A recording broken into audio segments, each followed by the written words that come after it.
Assalamualaikum warahmatullahi wabarakatuh. Selamat datang di channel YouTube saya, Dewi Rahayu Official.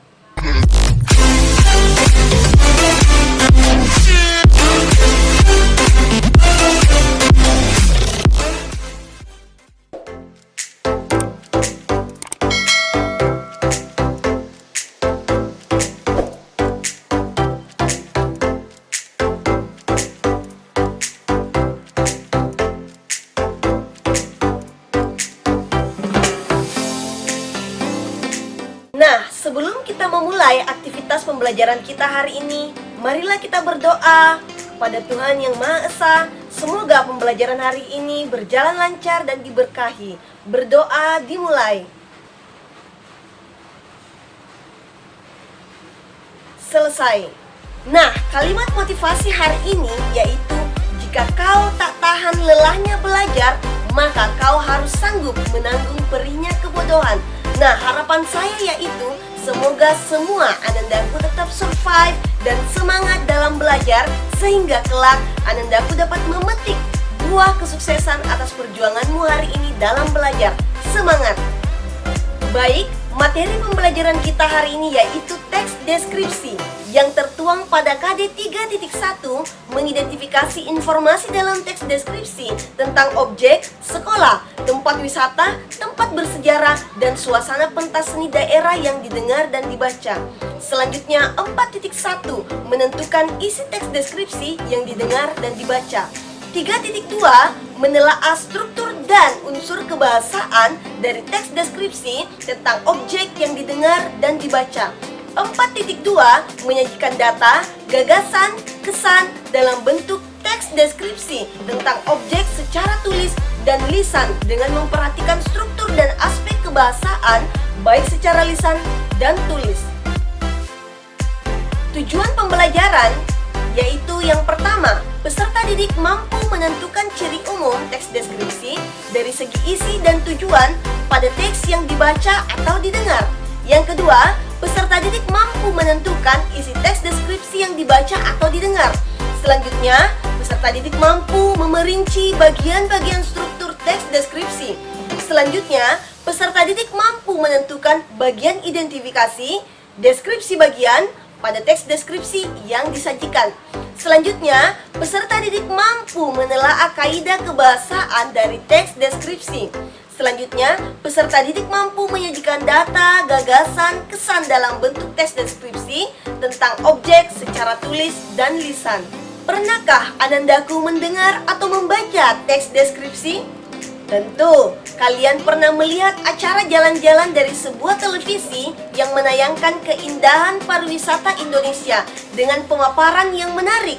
Atau, pernahkah anandaku membaca info perjalanan yang mendeskripsikan keindahan wisata Indonesia? Ya, itulah beberapa contoh teks deskripsi. Teks deskripsi dapat ditemukan di buku yang berisi informasi perjalanan, dalam film atau cerpen, majalah perjalanan, dan program televisi tentang jalan-jalan. Selanjutnya, saya akan menjelaskan tentang pengertian teks deskripsi. Teks deskripsi adalah sebuah teks yang menggambarkan secara jelas objek, tempat, atau peristiwa yang sedang menjadi topik atau tema kepada pembaca, sehingga pembaca seolah-olah merasakan langsung apa yang sedang diungkapkan di dalam teks tersebut. Nah, ini strategi saya agar anandaku lebih mudah memahami dan mengingat pengertian teks deskripsi. Maka, pengertian yang panjang tadi saya akan press dengan cara memadatkan pengertian teks deskripsi sebelumnya menjadi lebih singkat, namun esensinya masih tetap sama, yaitu teks deskripsi adalah teks yang menggambarkan suatu objek. Objek di sini yaitu sasaran dari yang ingin kita deskripsikan, bisa tempat, peristiwa, tokoh, ataupun benda. Selanjutnya, menentukan ciri isi dan tujuan teks deskripsi. Ciri-ciri teks deskripsi terbagi 3. Yang pertama, ciri tujuan. Yang kedua, ciri objek yang dideskripsikan. Yang ketiga, ciri isi. Yang pertama, ciri tujuan. Tujuan teks deskripsi yaitu menggambarkan objek secara memerinci agar pembaca seolah-olah melihat, mendengar, mengalami apa yang dijelaskan di dalam teks tersebut. Contoh, salah satu andalan wisata kota Yogyakarta adalah Pantai Parangtritis. Tepatnya Pantai Parangtritis berada di Kecamatan Kretek, Bantul, Daerah Istimewa Yogyakarta. Pantai ini terletak sekitar 27 km arah selatan Yogyakarta.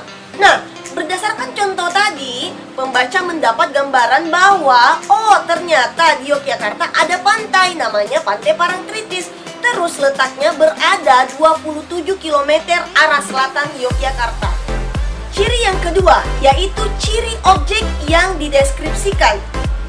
Objek yang dibicarakan pada teks deskripsi bersifat khusus. Contoh, Pantai Parangtritis bukan hanya kata pantai. Karena kalau kata pantai saja itu masih umum. Yang khusus yaitu Pantai Parangtritis, Pantai Labombo, Pantai Losari, begitupun rumah. Kalau rumah saja itu masih umum, maknanya luas. Maka dispesifikkan atau diperinci atau lebih dikhususkan menjadi Rumah Dewi, Rumah Eka, Rumah Alfionita. Dampaknya apa? Yaitu pada waktu penulisan teks deskripsi, objek yang ingin kita deskripsikan tidak meluas, tapi spesifik, atau lebih khusus. Ciri yang ketiga yaitu ciri isi. Isi teks deskripsi diperinci menjadi bagian-bagian objek. Nah, sekarang kita lihat contoh teks deskripsi berikut ini. Parangtritis nan indah. Salah satu andalan wisata kota Yogyakarta adalah Pantai Parangtritis. Tepatnya Pantai Parangtritis berada di Kecamatan Kretek, Bantul, Daerah Istimewa Yogyakarta. Pantai ini terletak sekitar 27 km arah selatan Yogyakarta. Pemandangan Pantai Parangtritis sangat memesona. Di sebelah kiri terlihat tebing yang sangat tinggi. Di sebelah kanan kita bisa melihat batu karang besar yang seolah-olah siap menjaga gempuran ombak yang datang setiap saat. Pantai bersih dengan buih-buih putih bergradasi abu-abu dan kombinasi hijau, sungguh elok. Nah, berdasarkan contoh tadi, silakan Anandaku melihat pada paragraf pertama, penulis menggambarkan Pantai Parangtritis dari arah luar, sehingga yang terlihat gambaran umum tentang Pantai Parangtritis yang merujuk kepada nama objek dan lokasi. Hal tersebut ditandai dengan kalimat Pantai Parangtritis berada di Yogyakarta dan letaknya 27 km arah selatan dari Yogyakarta. Jadi ini masih gambaran umum. Sedangkan untuk paragraf kedua sudah mulai diperinci bagian-bagian objek Pantai Parangtritis. Nah, paragraf kedua ini penulis memposisikan dirinya di dalam lokasi Pantai Parangtritis, sehingga penggambaran Pantai Parangtritis di dalam teks deskripsi lebih diperinci. Hal tersebut ditandai dengan kalimat di sebelah kiri terlihat tebing yang sangat tinggi. Di sebelah kanan kita bisa melihat batu karang besar. Nah, berdasarkan contoh kalimat tersebut, penggambaran Pantai Parangtritis digambarkan lebih diperinci berdasarkan bagian-bagian objek dari arah dalam atau lokasi Pantai Parangtritis itu, sehingga pembaca ikut seolah-olah melihat apa yang dideskripsikan penulis dalam tulisannya. Yang kedua, isi teks deskripsi menggambarkan secara konkret atau nyata. Misalnya, menggambarkan wisata yang indah, keindahannya ingin kita konkretkan seperti apa sih? Nah, contoh, Pantai Parangtritis adalah pantai bersih dengan buih-buih putih bergradasi abu-abu dan kombinasi hijau, sungguh elok. Yang ketiga, isi teks deskripsi bersifat personal dengan kandungan emosi sehingga menggunakan kata-kata dengan emosi kuat. Contoh, ombak menggempur, kemolekan pantai, ibuku yang tangguh. Sekarang kita masuk ke poin B, menentukan isi teks deskripsi. Yang pertama, bacalah keseluruhan isi teks dan pahami. Yang kedua, temukan ide pokok atau gagasan utama. Nah, sebelumnya Anandaku harus paham dulu apa sih yang dimaksud ide pokok. Jadi, ide pokok adalah ide atau gagasan yang menjadi pokok atau inti pengembangan suatu paragraf. Ide itu bersifat abstrak atau tidak terlihat. Nanti dia terlihat ketika dituangkan dalam bentuk tulisan. Nah, tulisan inilah dalam paragraf disebut kalimat utama. Jadi, kalimat utama adalah kalimat yang mengandung gagasan utama atau ide pokok yang menjadi dasar pengembangan sebuah paragraf. Sedangkan kalimat penjelas adalah kalimat yang isinya merupakan penjelasan, uraian, atau perincian detail tentang kalimat utama dalam suatu paragraf. Yang ketiga, temukan informasi penting. Sekarang kita masuk ke poin C, menelaah struktur dan bahasa teks deskripsi. Struktur teks deskripsi terbagi tiga. Yang pertama identifikasi, yang kedua deskripsi bagian, dan yang ketiga adalah simpulan atau kesan. Yang pertama, identifikasi atau gambaran umum berisi nama objek yang dideskripsikan, lokasi, sejarah lahirnya, makna nama, pernyataan umum tentang objek. Yang kedua, deskripsi bagian berisi perincian bagian objek, tetapi diperinci berdasarkan tanggapan subjektif penulis. Perincian dapat berisi apa yang dilihat, apa yang didengar, dan apa yang dirasakan oleh penulis dalam mengamati objek. Yang ketiga, simpulan atau kesan. Simpulan atau kesan berisi respon atau tanggapan kita terhadap teks deskripsi yang telah dibaca. Selanjutnya, kaidah kebahasaan teks deskripsi. Yang pertama, penggunaan kalimat perincian untuk mengonkretkan. Contoh kalimat, ibuku orang yang sangat baik. Kalimat perincian untuk menjelaskan yaitu dia berusaha menolong semua orang, dia ramah dan tutur katanya lembut kepada siapa saja. Yang kedua, penggunaan kalimat yang menggunakan cerapan panca indera. Contoh, seolah-olah kita melihat pada kalimatnya yaitu pantai panjang dengan pasir putih. Jadi seolah-olah kita melihat pasir putih. Selanjutnya seolah-olah mendengar. Contoh kalimatnya, debur ombak pantai terdengar berirama. Kata terdengar berirama, jadi pembaca itu seolah-olah mendengar. Selanjutnya, seolah-olah merasakan. Contoh kalimatnya yaitu udara sangat terasa segar. Jadi seolah-olah kita merasakan udara sangat segar. Yang ketiga, penggunaan kata dengan kata dasar berawalan K, P, T, S. Jadi, kata dasar yang berawalan huruf K, P, T, dan S akan luluh jika mendapatkan awalan men. Contoh, kata pengaruh mendapatkan awalan men menjadi memengaruhi. Selanjutnya, kata pesona mendapatkan awalan men menjadi memesona.